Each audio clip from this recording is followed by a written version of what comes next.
Hey everybody, we are kind of doing a little bit of testing troubleshooting right now. This is a little bit of a tester video here for a minute.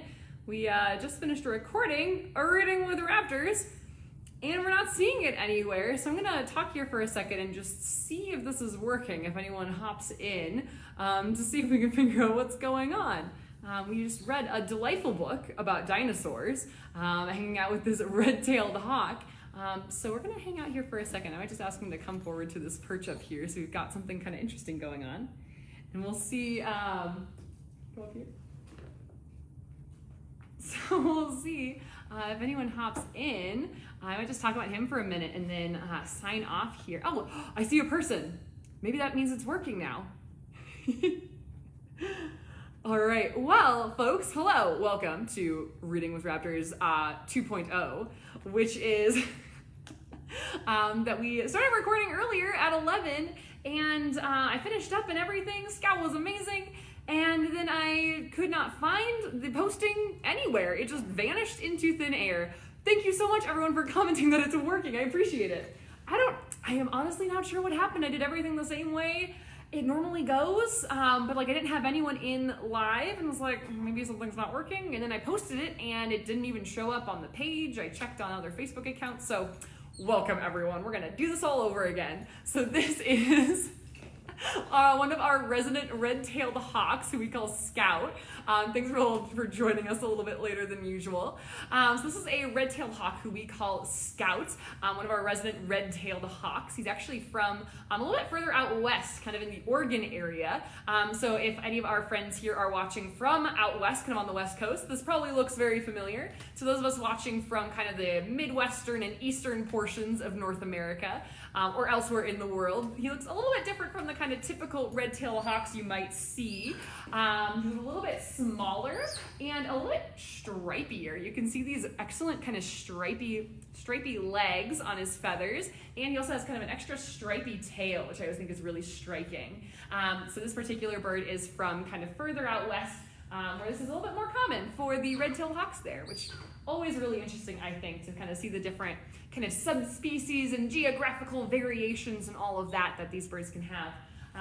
So he's going to be hanging out. You can see you can kind of go back and forth between two of these. I might ask him forward a little bit as we go. Sorry, that was accidentally cueing him. Give you a nice piece there. I can't touch the perch, otherwise that is a cue for him to go there, so he gets food for it.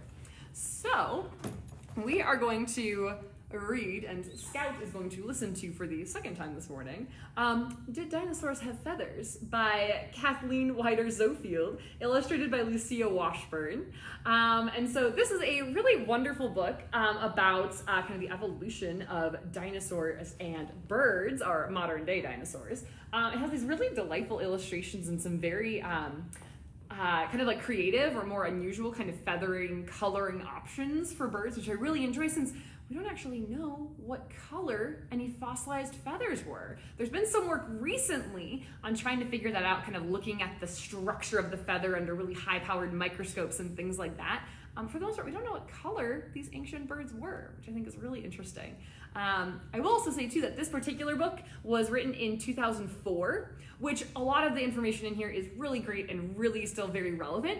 But even since then, in the last 15 years, even in the last 5 years, we've learned so much about the evolution of birds and feathers and how we came to have these modern day dinosaurs flying around in our backyards and our neighborhoods. So I'm really excited to show you this book, but just know that there's even more information out there nowadays, which is really exciting. So with that, we will get started. Here's like the first page of Did Dinosaurs Have Feathers? This one's actually part of a series.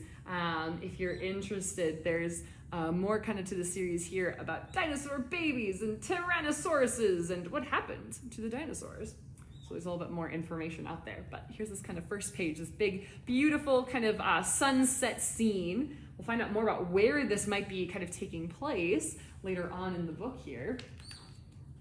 We might hear some occasional little squeaky noises from our red-tailed hawk guest, which is pretty normal for him. So here we go. All birds have feathers. They have short, fluffy feathers, and they have feathers that are smooth and long. On chilly days, fluffy feathers keep birds warm. Long, smooth flight feathers on their wings help birds get off the ground. They flap their feathered wings to fly and stretch them out to soar. Bright, colorful feathers help birds know each other. Quiet colors can help them hide themselves from enemies. Might get a little fluffing out our feathers there in the background. So here we have the scene of a lot of our modern day birds. We have like an egret over here. We have a hawk. We have some hummingbirds. Looks like a barn swallow and a goldfinch, and all these kind of different colors and shapes of feathers and wings in the background. Birds, here we go. Birds are the only living animals with feathers. But there was a time in Earth's history when there were no birds. 230 million years ago, the first dinosaurs began to appear on Earth. There were no birds then and no animals with feathers. So where did birds come from? And how did their amazing feathers develop? This beautiful kind of mountain, kind of nice open bay area scene with these small dinosaurs running around. Here's a crocodile down here. Another kind of ancient cousin who's survived for millions and millions of years. One of the oldest feathers we know about belongs to a creature that lived 145 million years ago, about 85 million years after the earliest dinosaurs. All feathers are delicate. None can last for 145 million years. But long ago, this feather fell into fine-grained mud. As the mud hardened into rock, it preserved a perfect print of the feather. This beautiful 2.5-inch fossil print was discovered in 1860 in Solnhofen, Germany. Apologies to anyone who speaks German. That's probably not how you say that name. Solnhofen, Germany. The German scientist Hermann von Meyer named the creature the feather came from. He called it Archaeopteryx, or ancient wing. So here's what that feather might have looked like landing on that kind of muddy shoreline. And here is what the fossil print itself looked like. The single feather pressed into the mud. An amazing find in 1860. Very soon after that, an Archaeopteryx skeleton was found, complete with prints of feathers on its wings and tail. Since von Meyer's time, 6 more Archaeopteryx fossils have been discovered. Archaeopteryx had feathers, but was it a bird? Archaeopteryx does not quite look like the birds we know. For one thing, it had teeth. No living birds have teeth. And it had a long, bony tail. Today's birds have short tails. Some may have long tail feathers, but their tail bones are short and stubby. So here is kind of a drawing of what Archaeopteryx might have looked like. And here's a drawing of what a modern bird looks like. This one looks like a crow with those kind of long wings. You can see the beaks. You can see that the way that its legs kind of tuck up into its body. You can see that its tail is super short kind of compared to this long Archaeopteryx tail. And here's what that fossil looks like. This is the very famous Archaeopteryx fossil, though we have found several over time. But this is one where you can see the feather imprints. You can see that kind of bony face with teeth on it, a lot different than our kind of modern day birds. Let's find out more about this.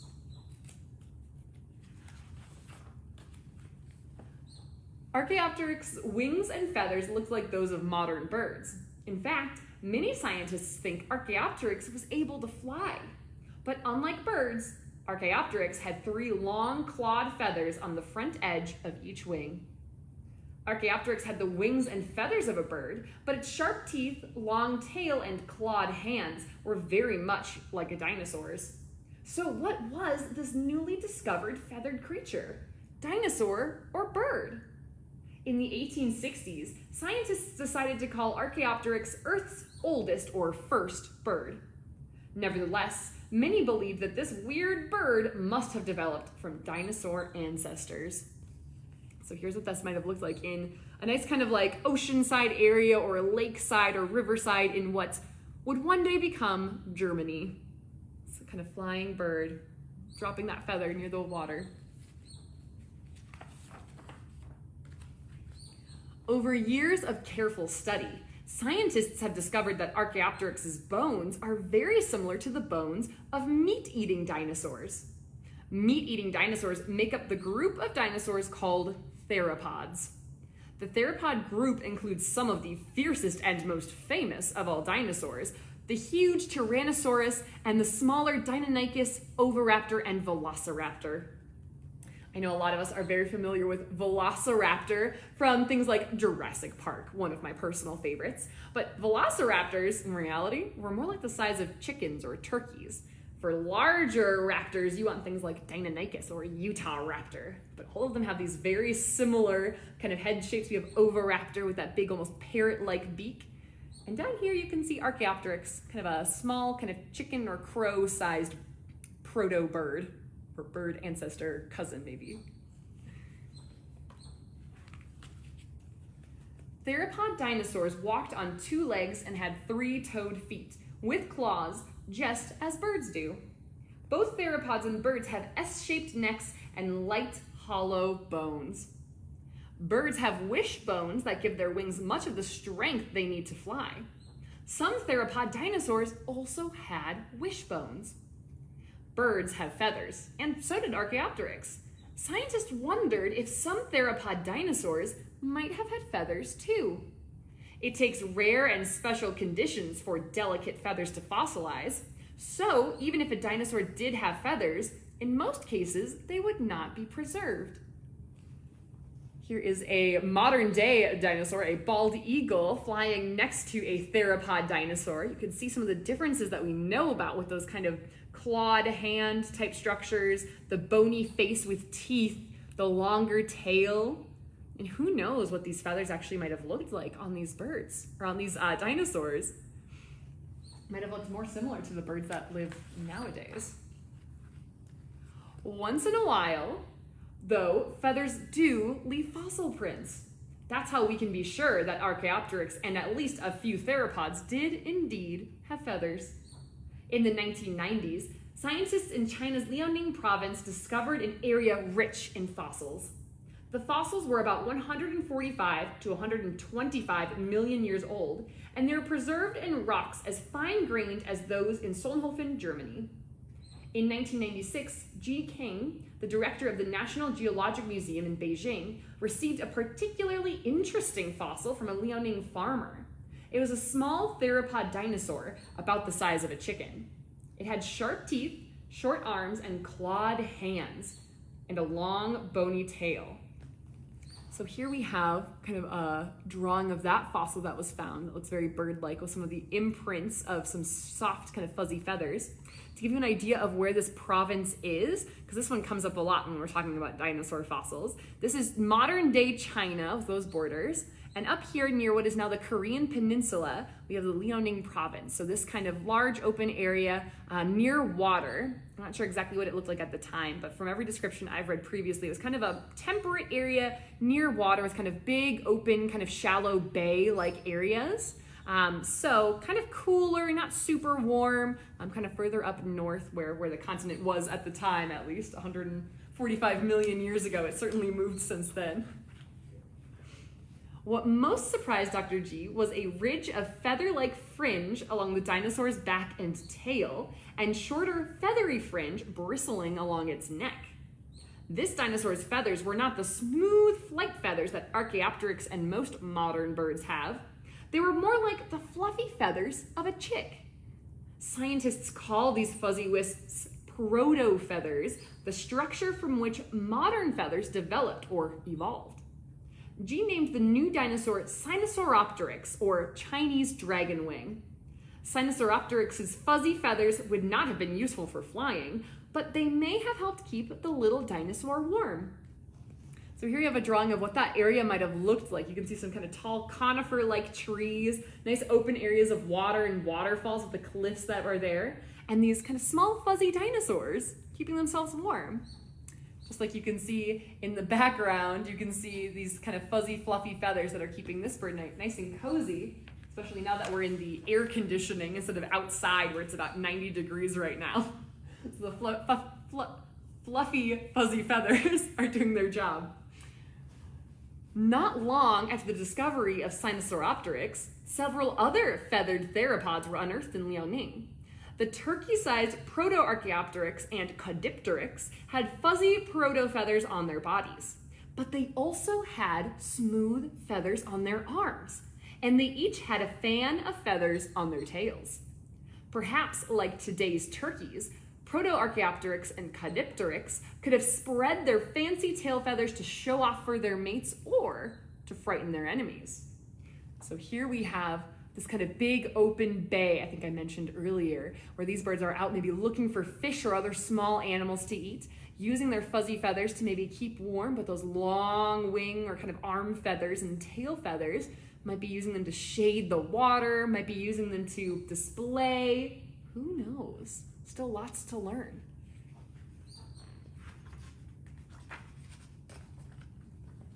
The slightly larger and scarier Ornithosaurus could flap its long feathered arms.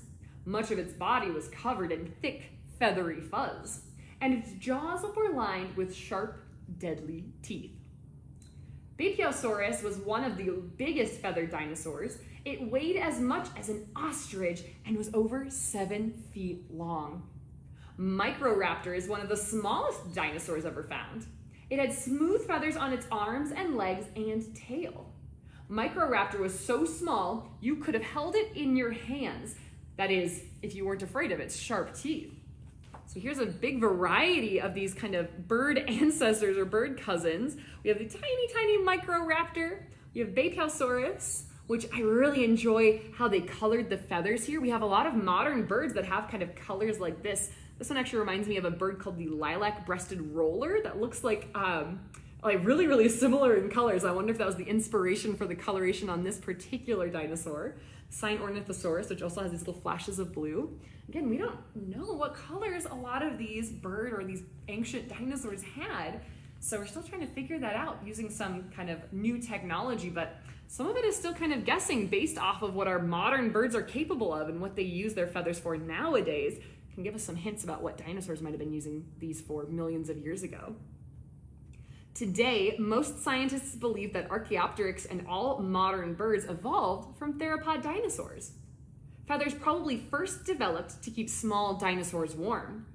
Arm feathers may have helped them hatch their eggs. Colors and patterns on their feathers may have let dinosaurs recognize each other, or they may have helped them to hide. Small dinosaurs with long feathers on their arms and legs could have glided from tree to tree. Some of the ancient feathered theropods may have even been able to flap their wings and fly. So here's this beautiful kind of scene where we have some raptors or some small dinosaurs up here on this nice cliff. We have some down here near the bay, kind of watching over their eggs. And here we even have some flying through the air, perhaps going from one side of this bay to the other. Right in the background, Scout has tucked a foot up. You can kind of see where see if I can like point it out on here, where the fluffy feathers here. He kind of has a foot tucked up underneath those warm, fluffy feathers. Over the course of millions of years, a few theropod dinosaurs evolved to become more and more like the birds we know. 65 million years ago, a worldwide disaster caused dinosaurs to die out. But most scientists now agree that only the big land-based dinosaurs became extinct. Many of the smaller ones that had evolved feathers and flight lived on. So I really enjoy this graphic. Like I said, this one, it's not a total picture of all of the animals that were around the big extinction event 65 million years ago, but it shows you kind of the dinosaur lineages. So here at the beginning of the Triassic period, 248 million years ago, we have kind of 3 groups that kind of branched off. We have this kind of group of what we think of as our big kind of land herbivores, our Stegosaurus and Triceratops and things like that. We also have our sauropods, these very large creatures with a very long necks for reaching up potentially into trees. And then we have the theropods, which kind of branched out into some of your dinosaurs that we know of, like Tyrannosaurus Rex, and some of our other kind of Archaeopteryx or other similar creatures. And then we have the ancestors of our living birds, the direct ancestors that were able to survive through that extinction event 65 million years ago into the tertiary period here, which leads all the way up to modern day. There were also a lot of other animals that survived the dinosaur extinction event than 65 million years ago. For example, some of our modern day sea turtles and crocodiles, a lot of their ancestors actually were around before this extinction event happened. So we have several kind of distant cousins who all made it through that big extinction event, which is really, really fascinating to think about. So here we are, this beautiful, it looks kind of a wintry scene with lots of snow. The descendants of the feathered dinosaurs still soar through our skies every day. It's easy to find them. They're busy pecking for seeds at backyard bird feeders, diving for fish in rivers and seas, or weaving through the woods in search of little mammals to dine on, much the way their ancestors did millions of years ago. So here we have what looks like a red-tailed hawk soaring around. We have a robin, we have some small finches, we have a nuthatch. You can see some birds here at bird feeders looking for seeds.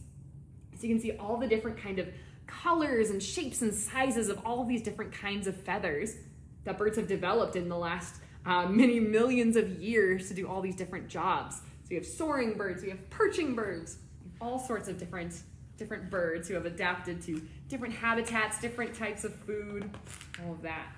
I wanted to show you this last, the last kind of cover pages here are really delightful. All these really nice kind of examples of different colors and shapes and sizes of feathers.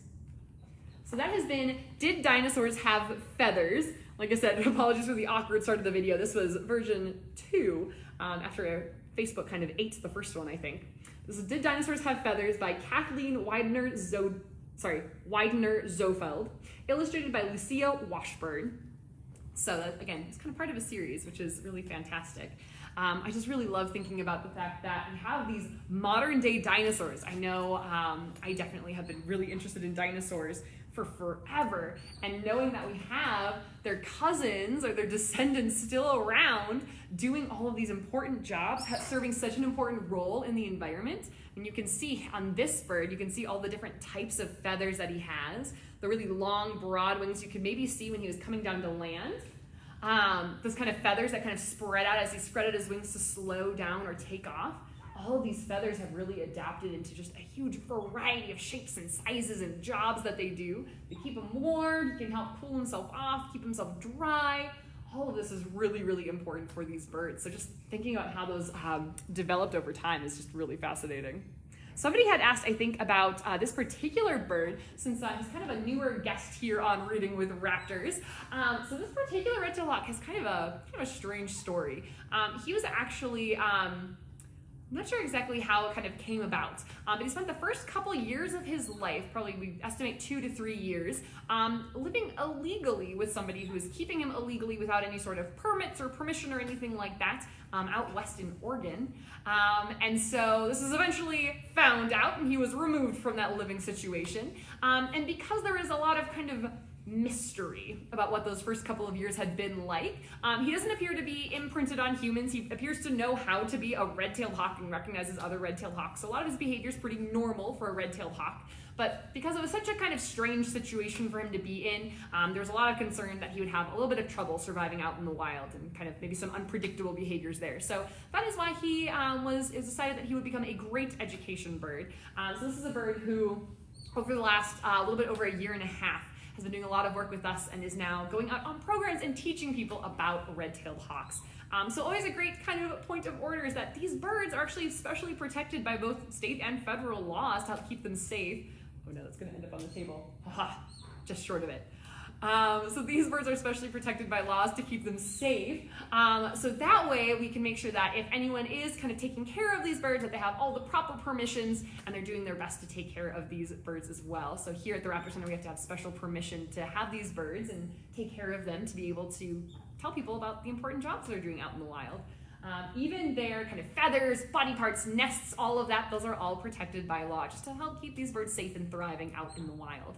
Right now, if you do find any baby raptors out in the wild, if you're here in the Minnesota area, you can contact the Raptor Center so we can help figure out if they need any help from people, and if they do, if they can get here to the Raptor Center where we're usually able to help them out in the best way so that they can return back out to the wild.